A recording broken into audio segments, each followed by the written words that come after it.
14 maka pahamkan rom jadi dihajaka wakaf akimah.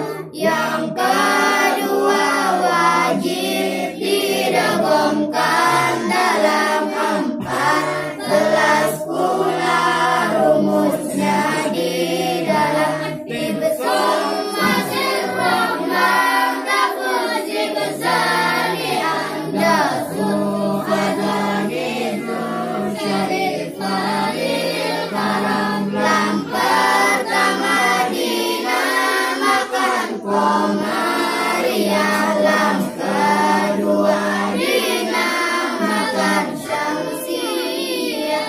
Izharnya kalah lama fi'limu takoh seperti kulna'am wa kullawar takoh. Dua huruf jika akur pada sifat dan mawajib mislan yakni sepakat.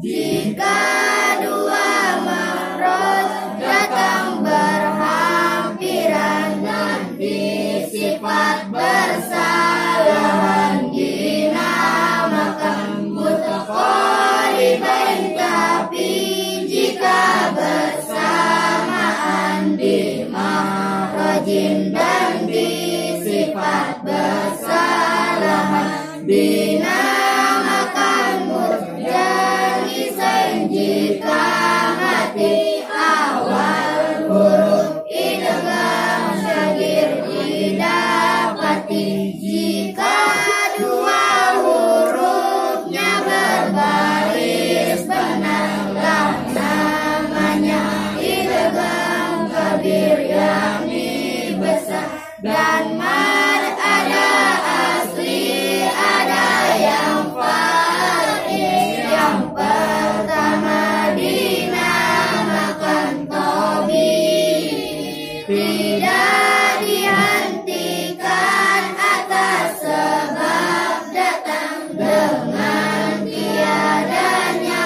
huruf yang terletak mutlak. Huruf lainnya hamzah au sukun mengiringi mad tabi'i yakun mad